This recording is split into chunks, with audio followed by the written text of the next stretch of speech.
సరే అసి గారు వంశీ గారు గుడ్ ఈవినింగ్ అండి. గుడ్ ఈవినింగ్ అండి. ఏంటండి అంటే అన్నా చెల్లెళ్ళ మధ్య జరుగుతున్నటువంటి ఒక రాజకీయ పరమైన కుటుంబ పరమైనటువంటి వైరం, రాజకీయాల్లో ఎవరైతే శత్రువుకు శత్రువు మిత్రుడు అన్నట్టుగా ఆ రకంగా వైఎస్ జగన్మోహన్ రెడ్డి గారికి రాజకీయంగా శత్రువైనటువంటి లోకేష్తో జగన్మోహన్ రెడ్డి గారికి కుటుంబ పరంగా రాజకీయ పరంగా శత్రువైనటువంటి షర్మిల ఇటు నుంచి ఇటువైపు మిత్రులు అవుతున్నారని భావించాలా ఏంటి, ఎలా చూడాలి ఈ అంశాలని? వంశీ గారు అంటే వైఎస్ షర్మిల వైఖరి ఈ మధ్యకాలంలో పూర్తిగా అంటే వైఎస్ జగన్మోహన్ రెడ్డి గారి మీద కానీ ఆయన వైఖరి ఆయన పనితీరు మీద కానీ ఎలాంటి ఆరోపణలు ఉన్నాయో ఆరోపణలన్నింటినీ కూడా వైఎస్ షర్మిల తను అలా కాదు, నేను భిన్నం, నేను అందులో షర్మిల ట్విట్టర్ కూడా రియల్ వైఎస్ షర్మిల అని చెప్పి పెట్టుంది వంశీ గారు. అంటే మేమే రియల్ వైఎస్ ఫ్యామిలీ అని అనేది ఈరోజు షర్మిల కానీ షర్మిలతో పాటు ఉన్న సునీత కానీ లేదంటే అందరూ కూడా ఇంక్లూడింగ్ విజయమ్మతో సహా అందరూ కూడా వైఎస్ ఫ్యామిలీకి సంబంధించి వాళ్ళందరూ కూడా ఒక మెసేజ్ ఇవ్వదలుచుకున్నారు వంశీ గారు. జనరల్గా వైఎస్ అంటే ఆయనకి రాజకీయంగా విభేదాలు ఉంటాయి తప్పితే అభిప్రాయ భేదాలు ఉంటాయి తప్పితే పెద్దగా ఎవరి మీద అంటే ఆ క్షణం రాజకీయంగా అభిప్రాయ భేదాలు తప్పితే ఇక వ్యక్తిగతంగా ఎదురొచ్చినప్పుడు ఆప్యాయంగా మాట్లాడడం ఇవన్నీ కూడా వైఎస్ వైఖరి. కానీ వైఎస్ జగన్మోహన్ రెడ్డి వైఖరి దానికి భిన్నంగా ఉంది. కానీ అలా కాదు, ఇలా ఉండాలి, మేమే వైఎస్కి అసలైన వారసులం, మాదే వైఎస్ ఫ్యామిలీ అనే ఒక మెసేజ్ ఇవ్వదలుచుకున్నారేమో వైఎస్ షర్మిల అని అనేది అనిపిస్తోంది వంశీ గారు. దీనికంటే ముందు కూడా ఆమె అసలు ఫస్ట్ ఆ పార్టీ పెట్టడానికి కానీ ఆ రోజు ఫస్ట్ డిఫర్ అయింది. ఆ రోజు చంద్రబాబు నాయుడు గారు ఎప్పుడు ఆ రోజు అపోజిషన్లోనే ఉన్నారు, వైఎస్ అధికార పక్షంలో ఉన్నారు, ఆ పోరాటం వేరు. కానీ సొంత పక్షంలోనే ఆ రోజు వైఎస్ హత్య వెనక వీళ్ళ ప్రమేయం ఉంది అని చెప్పి ఆ రోజు ఆరోపించిన సోనియా గాంధీ కానీ రాహుల్ గాంధీ కానీ వాళ్ళతో ఆ రోజు డిఫర్ అయ్యే షర్మిల కానీ వైఎస్ జగన్ కానీ వీళ్ళందరూ బయటకు వచ్చారు, పార్టీ పెట్టుకున్నారు, వాళ్ళనే టార్గెట్ చేసుకున్నారు, కాంగ్రెస్ అంతమే మా పంతమన్నారు, చివరికి అలానే చేశారు వంశీ గారు.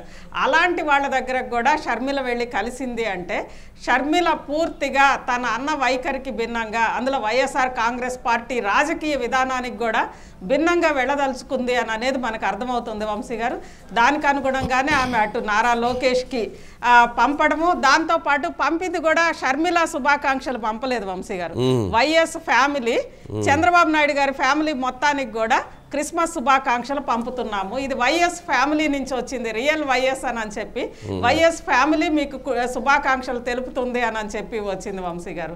అంటే వైఎస్ కుటుంబం తరపున షర్మిల తన క్రిస్మస్ గిఫ్ట్ని గ్రీటింగ్స్ని అక్కడికి పంపింది. అది కూడా నారావారి అదే చంద్రబాబు నాయుడు కుటుంబానికి మొత్తం మీ కుటుంబానికి అంతా కూడా ఆశీర్వాదం ఉండాలి అని చెప్పి పూర్తిగా కుటుంబానికి పంపింది వంశీ గారు.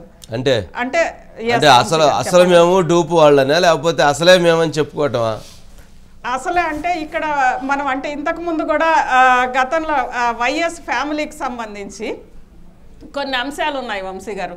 అంటే మీరు ఇంతకు ముందు చెప్పారు Kadapa MP seat YS Sharmila పోటీ చేయాలి అనే ఒక నినాదంతో ఒప్పించి వైఎస్ వివేకానందరెడ్డి అక్కడి నుంచి లోటస్ పాండ్కి వెళ్ళడానికి రెడీ అయ్యారు. ఇది జరిగిన 48 గంటల్లోనే హత్య జరిగింది అని. అయితే వైఎస్ ఫ్యామిలీలో ఒక భావన ఉంది వంశీ గారు, అది షర్మిల గారు కానీ సునీత గారు కానీ వీళ్ళందరూ కూడా అనేక సార్లు చెప్పారు. వీటన్నిటికంటే ముందు ఈవెన్ వైఎస్ వివేకానందరెడ్డి ఆయన ఆవేదన కానీ ఆయన తిరుగుబాటుకు కానీ ఇదే కారణం వంశీ గారు. అక్కడ మొదటి నుంచి కూడా ఇది అందరికీ తెలిసిందే, రాజారెడ్డి కుటుంబం వర్సెస్ ఇటు అవినాష్ రెడ్డి ఫాదర్ భాస్కర్ రెడ్డి కుటుంబం అనేది ఎప్పుడు కూడా భాస్కర్ రెడ్డి గారి తండ్రి గారికి అదేవిధంగా రాజారెడ్డి గారికి వాళ్ళకి ఎప్పుడు వైరం ఉంది వంశీ గారు.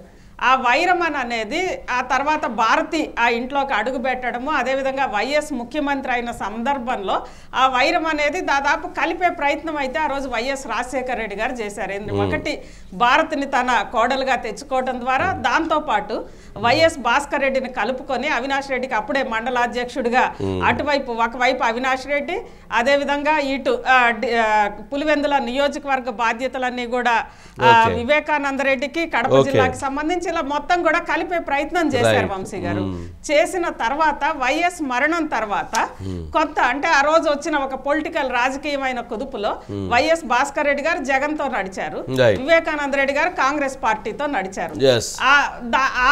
దాన్ని దృష్టిలో ఉంచుకొని నిదానంగా మొత్తం కూడా అంటే ఇటు భారతి, భాస్కర్ రెడ్డి, అవినాష్ రెడ్డి అంటే పూర్తిగా వైఎస్ రాజారెడ్డి కుటుంబం కాకుండా అవతల కుటుంబం అనేది పూర్తిగా ఈరోజు వైఎస్ఆర్సీపీలో కానీ లేదా వైఎస్ జగన్మోహన్ రెడ్డి చుట్టూ కానీ వాళ్ళు మొత్తం కూడా టేక్ ఓవర్ చేశారు. అసలైన రాజశేఖర్ రెడ్డి కుటుంబం లేదా రాజారెడ్డి కుటుంబం, అందులో వివేకానంద రెడ్డి, రాజశేఖర్ రెడ్డి ఇద్దరు మరణించారు.